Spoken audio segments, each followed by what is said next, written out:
Les débuts d'Assimi Goïta, un parcours militaire. Assimi Goïta, un nom qui résonne aujourd'hui sur la scène politique malienne, a commencé son voyage dans le monde militaire dès son plus jeune âge.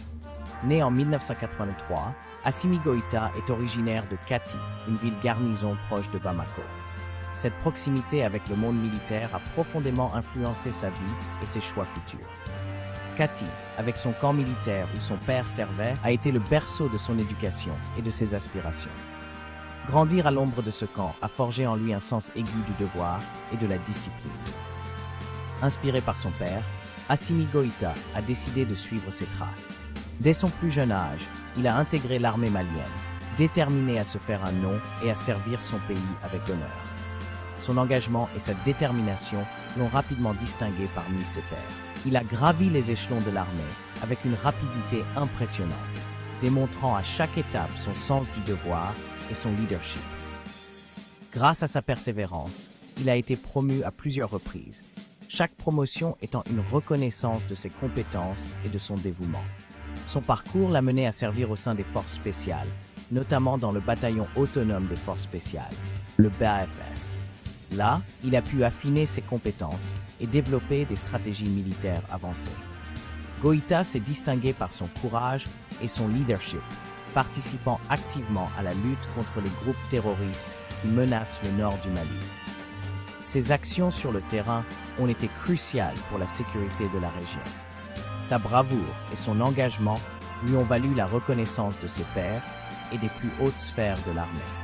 Il a reçu plusieurs médailles et distinctions pour ses services exceptionnels.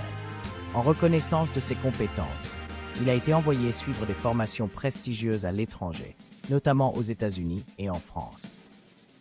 Ces expériences internationales ont enrichi sa perspective et son expertise militaire. Ces formations lui ont permis d'acquérir une expertise militaire pointue et d'élargir sa vision stratégique. Il a pu échanger avec des militaires du monde entier, partageant et apprenant des meilleures pratiques. Fort de son expérience et de sa réputation, Assimi Goïta est devenu un acteur incontournable de l'armée malienne. Son influence et son leadership ont été reconnus par tous, faisant de lui une figure respectée et admirée. Cependant, il était loin de se douter que le destin le propulserait bientôt sur le devant de la scène politique. Son parcours militaire exemplaire allait bientôt se transformer en une carrière politique, changeant à jamais le cours de l'histoire du Mali. Assimi Goïta, le soldat devenu leader, est désormais une figure emblématique de la nation malienne. Le coup d'État de 2020, l'ascension fulgurante de Goïta. Ce moment marquant dans l'histoire du Mali a changé le cours de la nation de manière spectaculaire. Le 18 août 2020, le Mali retient son souffle. Les rues sont en ébullition, les regards sont rivés sur les écrans de télévision et les radios, attendant des nouvelles cruciales. Un coup d'État militaire secoue le pays, mettant fin au régime du président Ibrahim Boubacar Keïta. Les forces armées prennent rapidement le contrôle des institutions clés, marquant la fin d'une ère politique. À la tête de ce putsch, un groupe de jeunes officiers, dont le colonel Assimi Goïta. Ces hommes, déterminés et organisés, ont planifié chaque étape avec précision. Leur objectif, mettre fin à la corruption, restaurer la sécurité et ramener la stabilité dans un pays miné par les conflits et la crise politique. Ils promettent de redresser la nation et de répondre aux aspirations du peuple. La population, exaspérée par l'inaction du gouvernement face à la violence et la pauvreté, accueille le coup d'État avec un mélange d'espoir et d'inquiétude. Certains voient en Goïta un sauveur potentiel, tandis que d'autres craignent une nouvelle ère d'incertitude.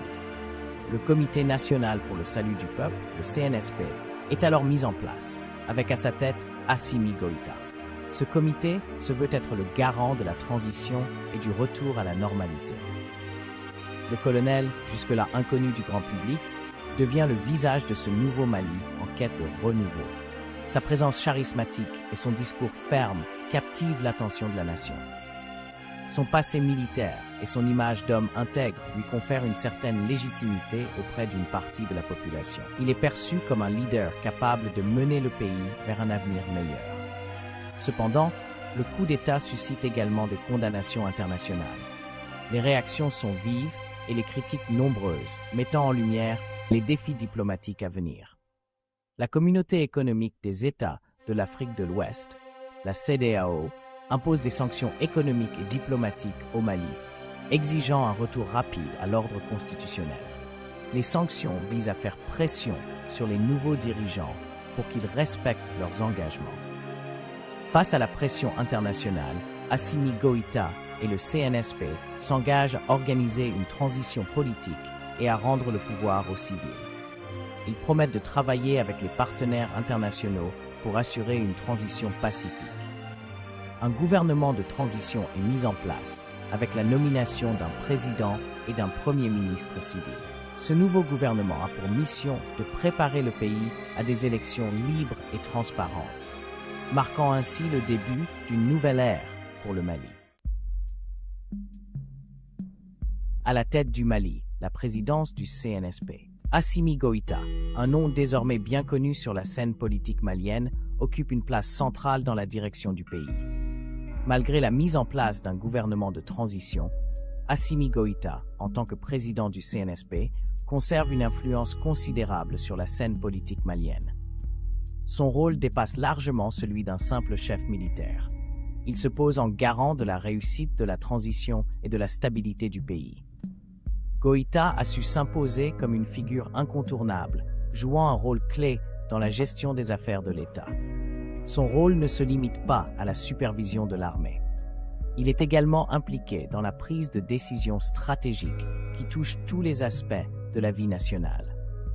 Goïta s'implique activement dans les affaires de l'État, participant aux réunions clés et influençant les décisions majeures. Il est souvent vu en train de signer des documents importants et de participer à des discussions de haut niveau. Il effectue également des déplacements à l'intérieur du pays, rencontrant les populations locales et s'enquérant de leurs préoccupations. Ces visites sont cruciales pour maintenir un lien direct avec le peuple malien. Cette implication directe dans la gestion du pays suscite des critiques de la part de certains acteurs politiques et de la communauté internationale. Certains estiment que son influence est trop grande et qu'elle pourrait nuire à la démocratie. On lui reproche de vouloir s'accrocher au pouvoir et de retarder le retour à un régime démocratique. Les manifestations et les critiques internationales sont fréquentes, mettant en lumière les tensions politiques. Pourtant, Goïta se défend de toute ambition personnelle, affirmant que son seul objectif est de créer les conditions d'un Mali stable et prospère. Il insiste sur le fait que ses actions sont motivées par le bien-être du pays. Il met en avant les avancées réalisées par le CNSP, notamment en matière de lutte contre le terrorisme et de réforme de l'armée. Ces efforts sont essentiels pour renforcer la sécurité nationale. La période de transition est marquée par une série de réformes et de mesures visant à améliorer la gouvernance, à lutter contre la corruption et à relancer l'économie. Ces initiatives sont cruciales pour le développement futur du Mali.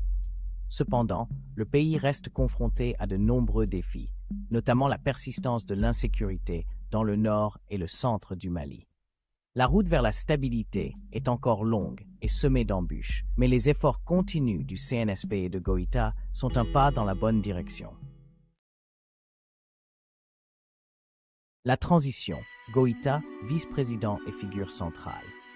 Le 25 septembre 2020, un nouveau tournant se dessine dans la transition malienne.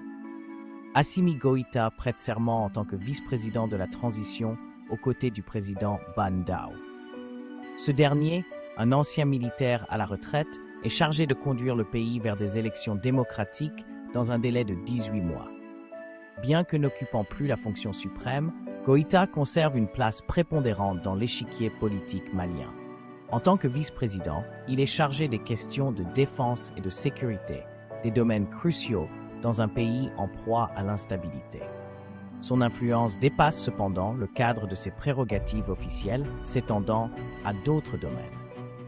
Goïta continue de jouer un rôle de premier plan dans la prise de décision politique, s'imposant comme un interlocuteur incontournable pour les acteurs nationaux et internationaux.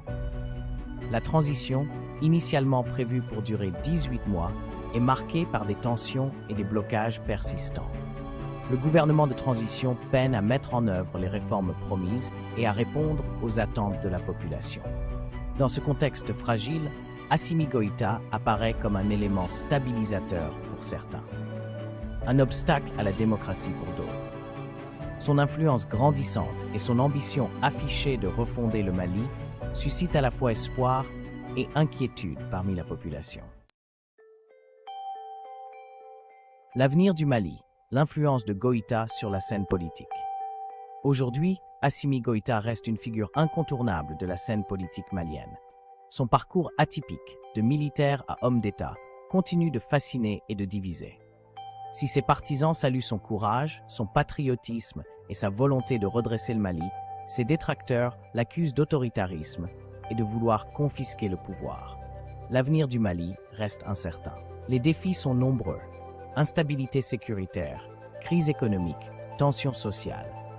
La réussite de la transition démocratique et la stabilisation du pays dépendent en grande partie de la capacité des dirigeants maliens à trouver un consensus et à travailler ensemble. L'influence d'Assimi Goïta sur la scène politique malienne est indéniable. Reste à savoir quel rôle il jouera dans la construction d'un Mali nouveau, démocratique et prospère.